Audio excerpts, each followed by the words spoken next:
অনেক দিন পরে ফিরে আসলাম শীতের পিঠা নিয়ে। আসসালামু আলাইকুম এভরিওয়ান, তোমরা কেমন আছো? আশা করি তোমরা সবাই ভালো আছো। তোমরা যেই নামে ডাকো না কেন, আমার কাছে বেশ ভালোই লাগে এই নামটা ধরে ডাকতে, চুই পিঠা। আজকে তোমাদের বানিয়ে দেখাবো চুই পিঠা, তাও নারকেল দিয়ে গুড় দিয়ে, খুব মজাদার ভাবে। ভিডিওটি দেখতে হলে আমার সাথেই থাকো। প্রথমে আমি একটা নারকেল কুড়িয়ে নিব, তবে আমি এটার অর্ধেক দিব। আর গুড় নিয়েছি আমি, এখন গুড়টা আমি এই গুড়ের থেকে আমি অর্ধেক দিব। আর নারকেলটা আমি কুড়িয়ে নিয়েছি, তবে আমি অর্ধেক নিয়েছি। এই গুড়ের চাকাটা আমি চাকুর সাহায্যে কেটে নিয়েছি, তোমরা চাইলে বটি দিয়ে কাটতে পারো, কোনো সমস্যা নেই। একটা প্যানে আমি 1 কাপ গুড় দিয়ে দিচ্ছি, সাথে দিয়ে দিচ্ছি আমি নারকেল, তাও 1 কাপ। এখানে পানির পরিবর্তনে আমি গরুর দুধটা দিয়ে গলিয়ে নিব। আর 2 কাপ আমি অ্যাড করে দিচ্ছি। এখানে তোমরা অবশ্যই গরুর দুধটা অ্যাড করতে হবে। আমি স্বাদ মতো লবণ অ্যাড করে দিব, একটু এলাচের গুঁড়ো দিয়ে দিব। তোমরা চাইলে এটা স্কিপ করতে পারো। চুলাটা আমি এখনো অন করিনি, এটা ভালোভাবে মিক্স করে আমি চুলাটা এখন অন করে দিব। আর এখন বলক আসা পর্যন্ত ওয়েট করব। ভালোভাবে বলক আসলে আবারও একটু নেড়ে দিব। চালের গুঁড়াটা আমি দিয়ে 5 মিনিটের মতো সিদ্ধ করে নিব। চালের গুঁড়াটা তোমরা একসাথে দিতে যাবে না, অল্প অল্প করে দিবে আর নেড়ে নিবে। এইভাবে নেড়ে ভালোভাবে আমি সেট হওয়ার জন্য আমি ঢাকনা দিয়ে 5 মিনিটের জন্য রেখে দিব, তবে লো হিটে 5 মিনিটের জন্য ওয়েট করব। ফিরে আসলাম 5 মিনিট পরে। তোমরা দেখতে পাচ্ছ সুন্দরভাবে সিদ্ধ হচ্ছে।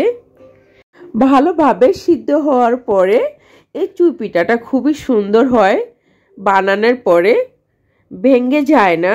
তোমরা অনেকেই আছো পিঠা বানালে ভেঙে যায়, গলে যায়, তবে আর গলবে না। আমার এই রেসিপিটা তোমরা যদি ভালোভাবে ফলো করো, তোমাদের পিঠা ঠিকঠাকভাবে হবে। আর মেইনলি হচ্ছে তোমাদের এই পিঠার কাইটা সিদ্ধ করতে হবে ভালোভাবে। এই পিঠার কাইটা আমি ভালোভাবে মতি নিয়েছি। একটা লেচি নিয়ে একটু লম্বা সাইজ করে ছোট ছোট করে আমি হাতের তাল্লার সাহায্যে আমি চুই পিঠা শেপ করে নিব। তোমরা দেখতে পাচ্ছ কিভাবে আমি বানাচ্ছি, এইভাবে ঠিক বানিয়ে নিতে হবে। এটার কোনো ঝামেলা নেই, এটা খুব সহজভাবে এই পিঠাটা তোমরা বানিয়ে নিতে পারো। পিঠাটার মতো সহজ পিঠা আর কোনোটা নেই। আমি এখন সবগুলো পিঠা একসাথে বানিয়ে নিয়েছি। আর এই পিঠাটা বানানোর সাথে সাথে গুঁড়ি দিয়ে রাখতে হবে, নাইলে লেগে যাবে। এখানে আমি 2 লিটার গরুর দুধ নিয়েছি আর চিনি অ্যাড করে দিব 1 কাপ। তোমরা চাইলে এখানে গুড় অ্যাড করতে পারো। আর স্বাদ মতন দিয়ে দিচ্ছি লবণ, তবে মিষ্টি ব্যালেন্স রাখার জন্য আমি লবণটা অ্যাড করে দিয়েছি। আর এখন আমি ভালোভাবে দুধটা একটু কষিয়ে নিব। অবশ্যই তোমরা গরুর দুধটা নিবে, আর খুবই মজা হয় গরুর দুধটা দিয়ে বানালে। দুধটা কষানো হয়ে গেছে, এখন আমি চুই পিঠাটা দিয়ে দিব, তবে আমি কয়েকবারে দিব, একসাথে দিতে যাবে না। যে চালের গুঁড়াটা দিয়ে আমি চুই পিঠাটা রেখে দিয়েছিলাম, চালের গুঁড়াটা থেকে আমি ঝরে ঝরে দিয়ে দিচ্ছি। তোমরা ওটা দিতে যাবে না, না হলে পিঠাটা ভালো লাগবে না।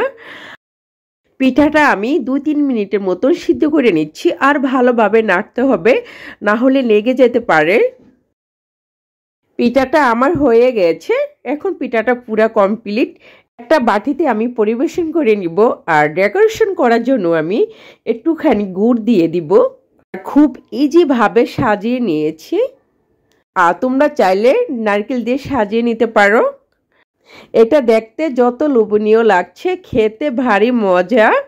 তোমরা একবার হলো ট্রাই করে দেখো এই শীতের পিঠাটা। তোমরা অনেকেই আছো চুই পিঠাটা গরম গরম খেতে ভালোবাসো, তবে শীতের পিঠা ঠান্ডা হইলে বেশ ভালো লাগে। তবে মনে হবে আমি শীতের পিঠা খাচ্ছি। এখন আমি খেয়ে নিব। নর্মাল পিঠা থেকে এই চুই পিঠাটা অনেক ডিফারেন্ট, কারণ আমি নারকেল আর গুড় দিয়ে বানিয়েছি। সবাই ভালো থেকো, সুস্থ থেকো। আল্লাহ হাফেজ।